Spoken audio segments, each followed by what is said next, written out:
Au top la famille, petite vidéo rapide. Alors, récemment, on a publié une vidéo qui parlait du traitement, de la maltraitance des Noirs dans les pays du Maghreb, c'est-à-dire du nord de l'Afrique. Et donc, juste après, quelques temps après la publication de notre vidéo, il y a eu un nouveau scandale, si vous l'avez vu, si vous l'avez entendu, celui du président tunisien qui déclare ouvertement ne pas apprécier les Noirs dans son pays et donc fait preuve d'un racisme incroyable. Ce racisme en soi, ça ne nous surprend pas. Mais à la différence des précédentes fois, nous avons réagi et ça, j'apprécie. En Afrique subsaharienne, les appels au boycott des produits tunisiens se multiplient. Beurre, huile, pâtes, couscous, dattes, produits hygiéniques et autres produits de fabrication tunisienne sont désormais visés par plusieurs internautes au Mali, au Sénégal ou encore en Guinée.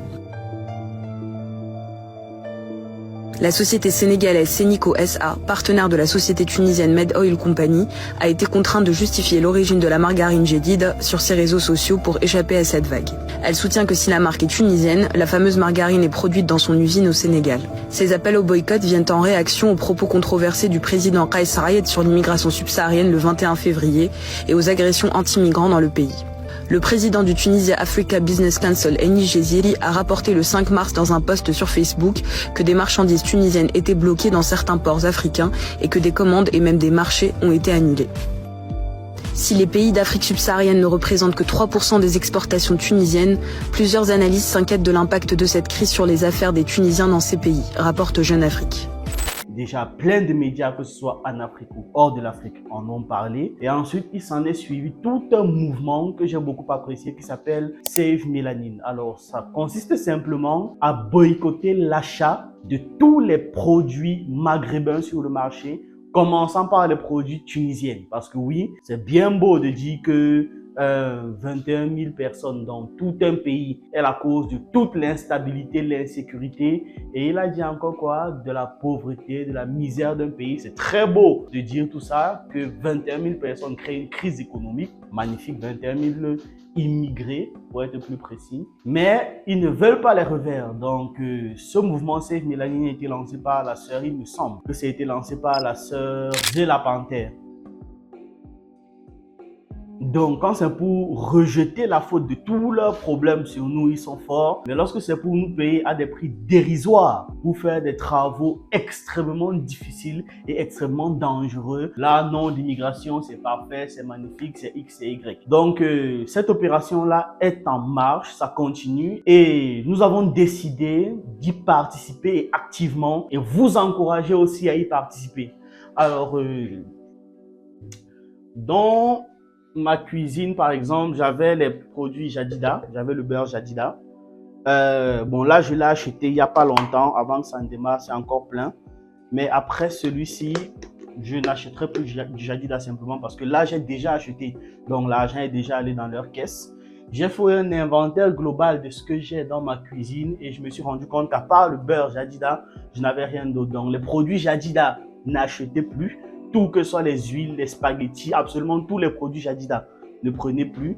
Dans le frigo, j'avais d'abord cru que c'était Annie, mais c'est Atlanta.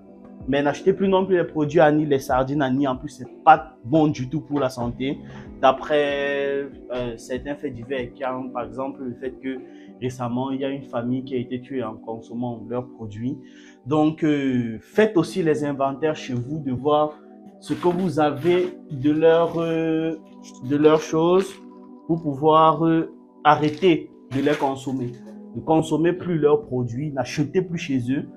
Certes, il y a nos frères qui ont encore ça en stock, mais c'est pas très grave, ça ne va pas tuer leur business et ils finiront par comprendre que bon, on doit plus se fournir chez eux. Mais sachant en fait que ce mouvement est en train de prendre de l'ampleur et pas petit parce que réellement, il commence à avoir un impact dessus parce que beaucoup de gens sur les réseaux sociaux, beaucoup de Tunisiens sur les réseaux sociaux sont en train de dire oui, vous encouragez la haine, la violence, patati patata. Quand on nous tabasse, on nous massacre, on nous torture chez eux. Là, il n'y a personne qui réagit sur les réseaux sociaux. Quand on arrête d'acheter leurs produits, ça devient qu'on encourage la division. Oui, on va encourager la division si c'est ça. Parce que c'est très beau de venir après coup. Donc, je vous encourage vraiment à continuer de boycotter ces produits. Si vous êtes en Afrique, n'achetez plus leurs produits.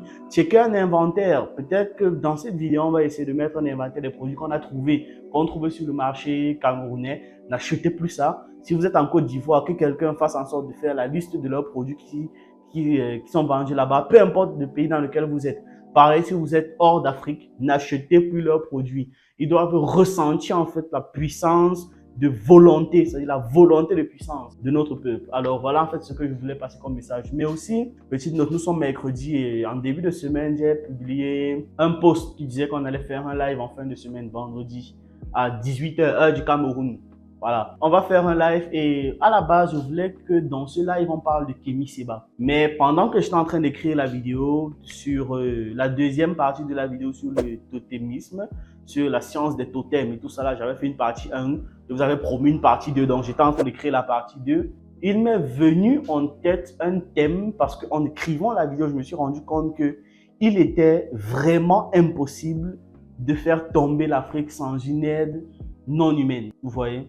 Aucun humain, aucun peuple n'aurait pu attaquer de front l'Afrique jusqu'à vaincre, jusqu'à mettre en esclavage l'Afrique. Aucun peuple humain en tout cas. Ici, je comprends bien les roses, les rouges, bref, les occidentaux, peu importe comment vous voulez qu'on les désigne. Et ces peuples-là, parce que des milliers d'années avant, ils ont essayé. Pour vous faire comprendre ça, c'est un peu... On va prendre le parallèle avec Black Panther, The Black Panther. Ils ont atteint un certain niveau, une certaine puissance, une certaine intelligence, où il est impossible pour un autre peuple humain de les atteindre, de les battre, de les vaincre. Et c'est même ce qu'on vous démontre clairement au début du film, c'est que toute tentative occidentale, étrangère, est vouée à l'échec. Qui vient affaiblir, voire vaincre le Wakanda, c'est Namor, un autre, les Talokan, un autre peuple qui, lui, à son niveau de puissance, est égal, voire supérieur, non, n'est pas égal, est supérieur au Wakanda, parce que les conditions dans lesquelles ils vivent, dans l'eau et tout, là, font déjà d'eux un peuple de non-humains, et ensuite un peuple extrêmement puissant. Et c'est seulement à partir d'un peuple comme ça, non-humain, extrêmement puissant, qui maîtrise, voire dépasse votre technologie,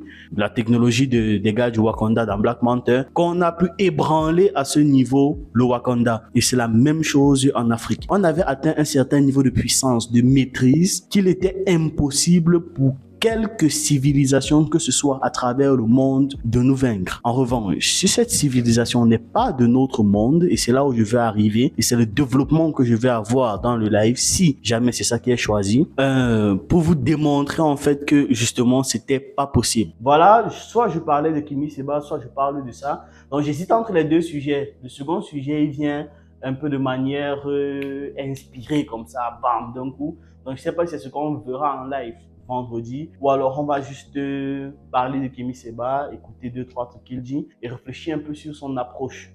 Bon voilà, j'hésite entre les deux, mais sachez que soit c'est Kémy Séba, soit c'est les différentes théories sur la chute de l'Afrique. Je parle vraiment d'expliquer pourquoi est-ce que ce n'était pas possible d'attaquer l'Afrique de front et de vaincre. Et surtout d'attaquer qu'un autre peuple d'humains attaque l'Afrique jusqu'à vaincre. C'était pas possible. Donc voilà, globalement, c'est ce que j'avais à dire. Donc première chose à retenir, c'est qu'il faudrait boycotter en commençant en priorité tous les produits. Je dis bien absolument tous les produits du Maghreb, on les boycotte, on n'achète plus. Ils doivent comprendre qu'ils sont quand même en Afrique. Et deuxième chose, c'était de vous présenter le thème qu'on va avoir en live vendredi, pardon. Et ce thème, ce sera soit Kémy Séba, soit expliquer pourquoi est-ce que l'Afrique n'aurait pas pu tomber des mains d'autres humains. Voilà, j'espère que vous allez apprécier cette vidéo qui était juste un petit truc informatif. Et donc, hashtag Save Melanin, OTEP.